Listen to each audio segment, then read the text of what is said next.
Apa itu pemanasan global? Pemanasan global atau yang disebut dengan istilah global warming adalah suatu bentuk ketidakseimbangan ekosistem yang ada di bumi. Hal ini terjadi karena adanya proses peningkatan suhu rata-rata pada atmosfer, laut, dan daratan yang ada di bumi. Singkatnya, pemanasan global merupakan suatu proses di mana terjadinya kenaikan suhu di bumi. Mengapa sih terjadinya pemanasan global? Pemanasan global disebabkan oleh beberapa faktor, di antaranya yang pertama polusi udara, yang kedua penebangan hutan, yang ketiga peningkatan sampah plastik, yang keempat peningkatan efek rumah kaca. Mari kita bahas satu persatu. Yang pertama, polusi udara. Fenomena polusi udara diakibatkan oleh adanya pembakaran bahan bakar dari kendaraan bermotor atau dari asap pabrik industri yang menghasilkan karbon dioksida.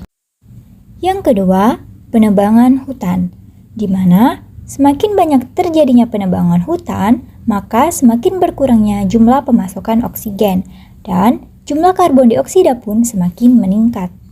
Yang ketiga, peningkatan sampah plastik. Apabila sampah plastik terkena sinar matahari dan rusak, maka sampah tersebut akan mengeluarkan gas metana dan juga gas etlana, di mana gas ini akan beresiko terhadap terjadinya pemanasan global. Lalu yang terakhir, peningkatan efek rumah kaca. Efek rumah kaca menyebabkan panas yang ada di bumi terperangkap di dalam atmosfer dan tidak bisa dipantulkan keluar angkasa. Apa sih dampak adanya pemanasan global?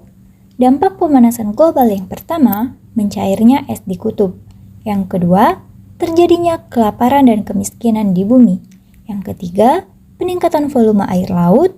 Yang keempat, terjadinya krisis air bersih. Yang kelima, rusaknya ekosistem laut. Dan yang keenam, punahnya hewan di bumi. Bagaimana sih cara mengurangi terjadinya pemanasan global? Cara yang dapat dilakukan untuk mengurangi terjadinya pemanasan global, yang pertama, mengurangi pencemaran udara dengan menggunakan transportasi umum dan juga sepeda. Yang kedua, tidak membakar sampah. Yang ketiga, menghemat pemakaian air dan listrik.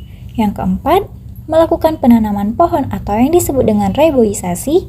Dan yang kelima, menerapkan 3R.